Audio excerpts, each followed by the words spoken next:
It's time for the latest from Germany's domestic football league, the Bundesliga. For that, we are joined by the one and only Chris Harrington from our partner station DW in Berlin. Welcome to Soccer Laduma Radio. Chris, thank you so much for joining us on the show. No, it's fantastic to be here. I'm thrilled to be a part of, all of the great things you guys are doing in South Africa. Definitely. Now, Chris, the Bundesliga will be coming back September 18th when the season starts. So will they have the green light to have fans? I see RB Leipzig got the green light in principle to allow fans at the Red Bull Arena in limited numbers. Tell us more about that and where the Bundesliga stands on that issue. Well, the health minister of the state where RB Leipzig plays believes that more than 1,000 fans could be possible again, when this season resumes September 18th. But they're going to have to avoid shouting, singing, and screaming, everything fans love to do. But up to 20,000 fans could be allowed in Red Bull Arena, but every club is not equal. Every club in the Bundesliga does not have the infrastructure to support such an initiative. But Union Berlin is a good example of that. They don't have the ability to offer individual seating areas like RB can. Plus, it's a bit unfair to fans if some are allowed and others are not. Clubs agree on this all-or-nothing philosophy, but the decision is not up to the federal government. It's not up to the clubs. It's up to every local government. Every local state health minister, has the call to make. So we literally could see an unlevel playing field when we think of what home clubs could use as fan support, to get them over the hump and maybe get them 3 points on the pitch. So we have to wait and see, how it pans out. But that is the case as of today. Do you think that there's any chance, just to quickly ask another question on that issue, do you think that there's a chance perhaps that we could start the season with behind closed doors as we have seen, and then at some point, maybe halfway through the season, maybe when they're more prepared, they introduce the fans once they've sorted out all their issues? Is that a possibility? Yeah, I think definitely that's a possibility. I mean, the fan in Germany is the 12th man on the pitch, like, a lot of dedicated supporters of this sport. So it is possible we could see some trickle effect, in terms of, some clubs starting before other clubs get the chance to really build an infrastructure that could support a fan base. But again, we have to wait and see what happens with the coronavirus numbers.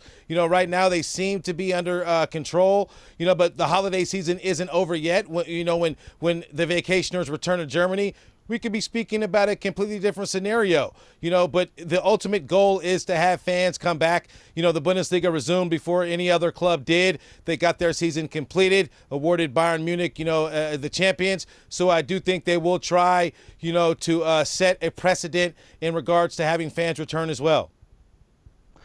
Now, Chris, you've been talking about Bayern Leverkusen's Kai Havertz and his links to Chelsea. It looks to be a done deal. How far along is that right now? Well, it's not quite done, but Kai definitely wants it to happen. And Leverkusen are surprised how focused he is on leaving. There is, of course, the Champions League hanging over Chelsea's head. They're going to need to qualify for that, to get Kai Havertz. And Bayern Leverkusen are competing in the Europa League. And according to all reports, Havertz will stay in place and try to get, Leverkusen, as far in that tournament as possible.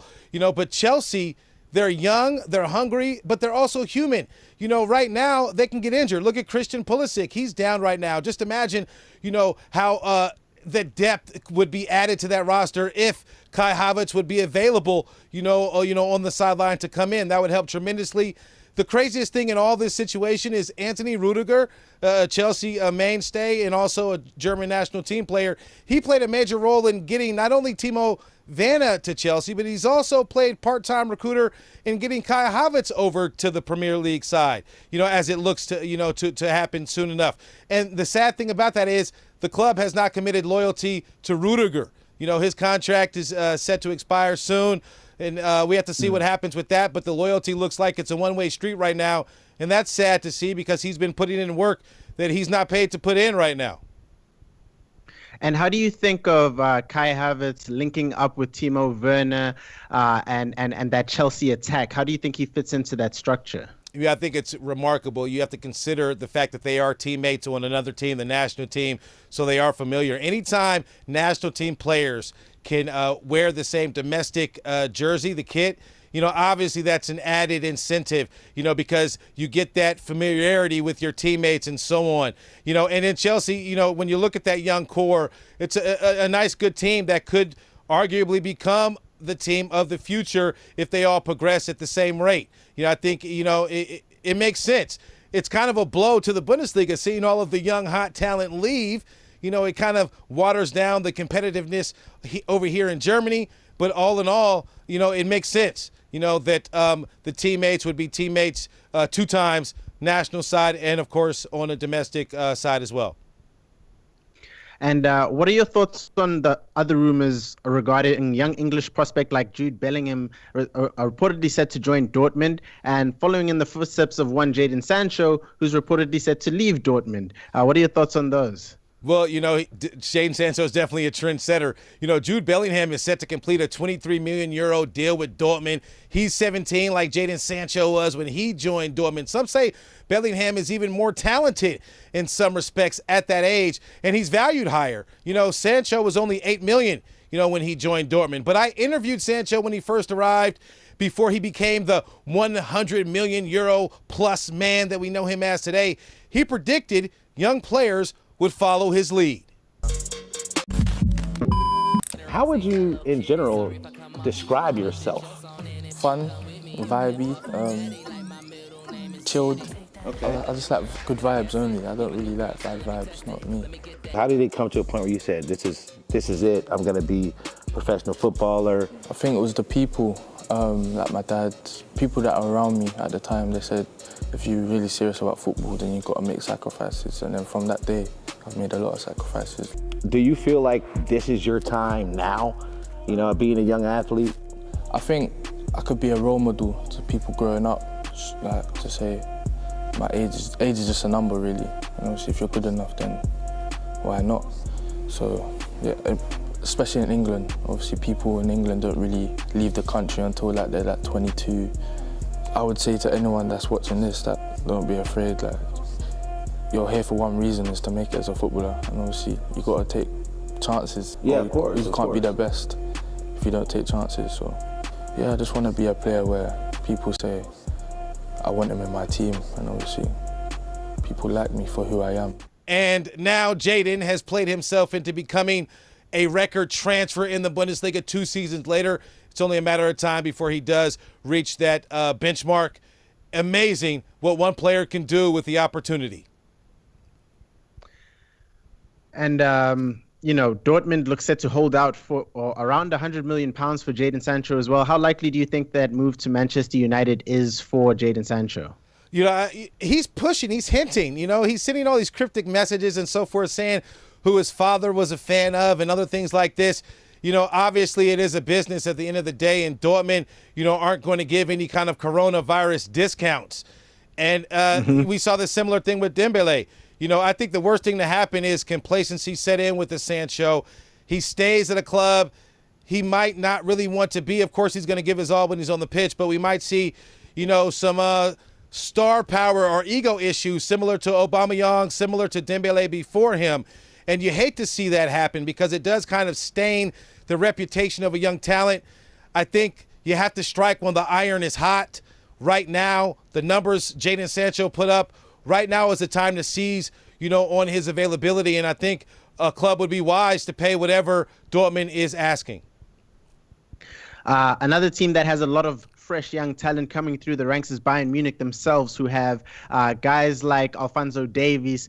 They have, all of this young talent. They have the one boy from Arsenal whose name escapes me at the moment. But what do you rate of their chances in the Champions League and that Chelsea tie of theirs? Well, come on, Chelsea.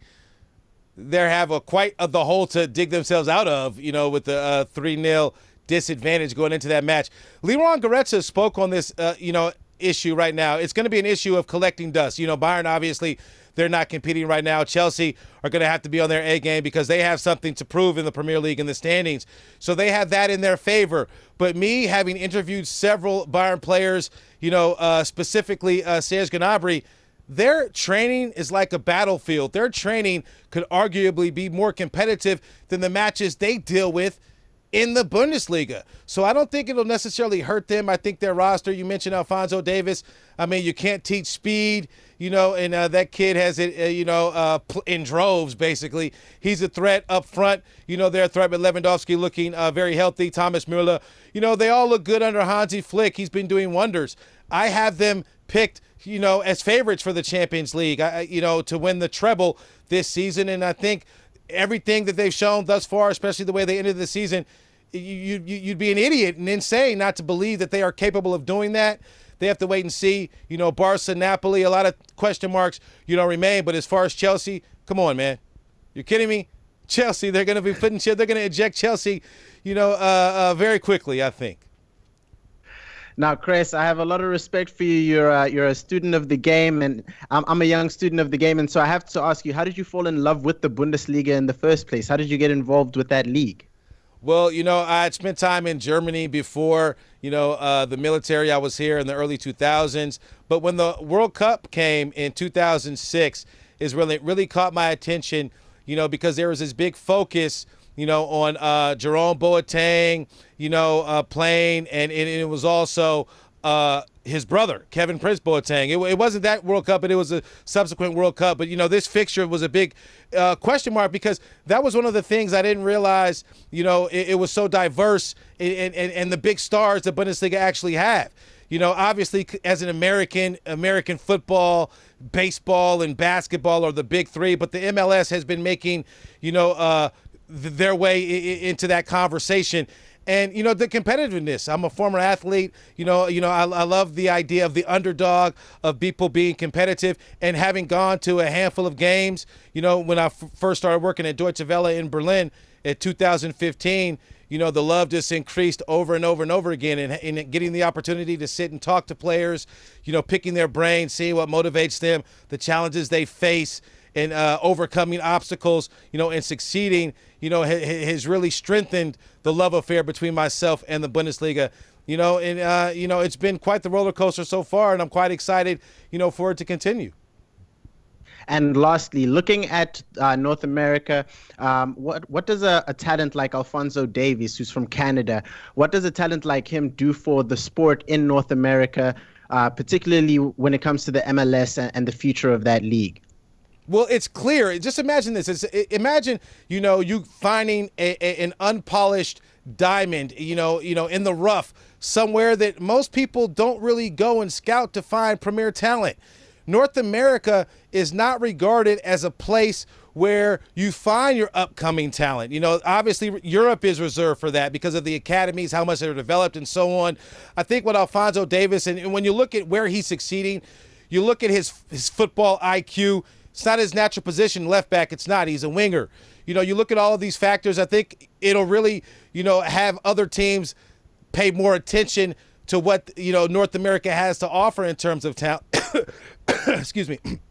In terms of talent, and I think, it's wise to do so. Bayern Munich was really smart forming these relationships with a lot of clubs. You have the club in Dallas was another club. They're pretty much setting the bar in terms of what other clubs in the Bundesliga, I believe, will continue and follow. But you can look at another goalkeeper. He's not Canadian, but he's American. It's Zach Steffen. Zach Steffen, played at Fortuna Dusseldorf, but he's on loan from Man City.